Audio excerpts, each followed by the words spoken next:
Went in as an international affairs major, and then I like took the one required class for the major my first semester in college and absolutely hated it. And then I was like kind of trying my hand at different majors, and I found my way to studio art through art history. But I went to like an intense college prep school, so like art wasn't really like a viable option for me like in high school. That wasn't like on my mind at all.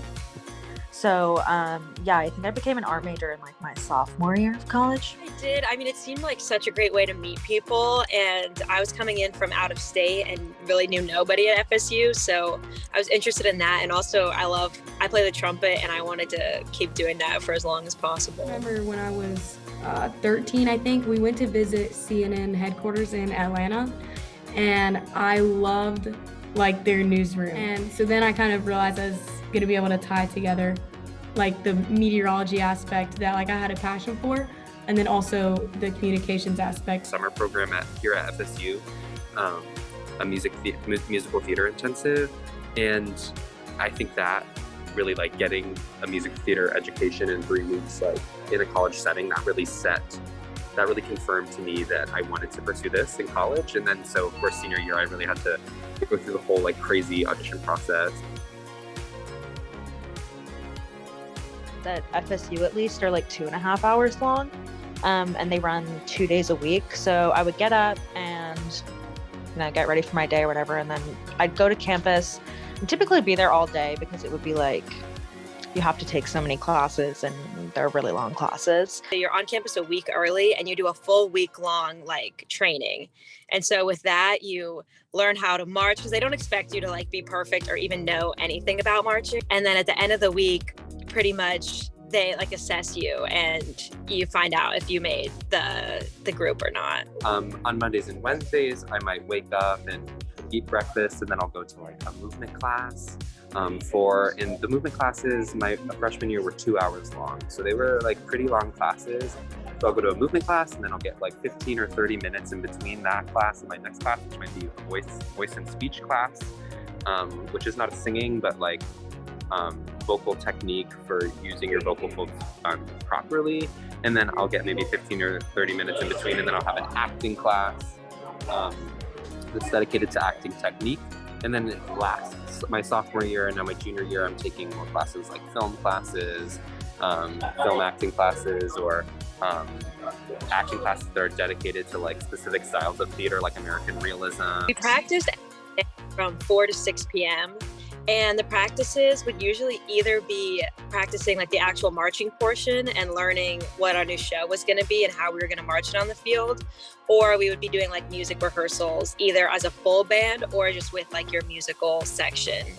And then on the weekends, we would have obviously the football game. So we would start practicing about 5 hours probably before the game actually started at least. And then we'd rehearse one more time and go to the game, which was always like the most fun part, of course. Out to be people both inside and outside to be like so like dog eats dog type thing.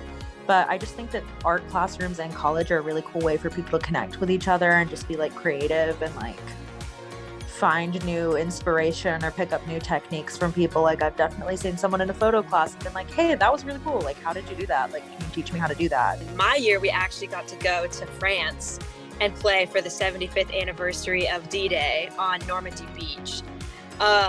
So that was like really special. My grandpa was in D-Day, and so it was just a really cool experience to go play music in such like an important venue.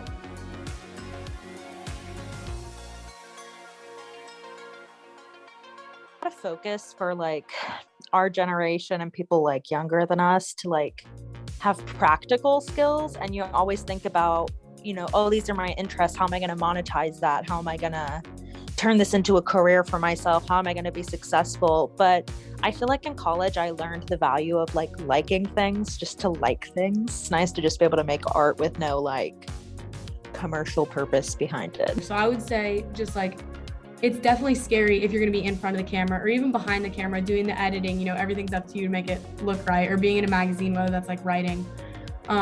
It's just get started early as soon as possible, and because then you have the most time to improve. It's just such a great community, and once you're part of it, you're included forever, and you still get to go to events and feel part of that community.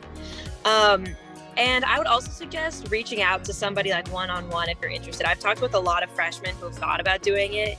And I think just talking to someone who's been through it gives you like a good perspective to figure out if it's really something you want to do. And I think that so many people, when they go into like the college audition process, or they're like trying to, get into college through their written application, they feel the need to invent like this really exciting persona.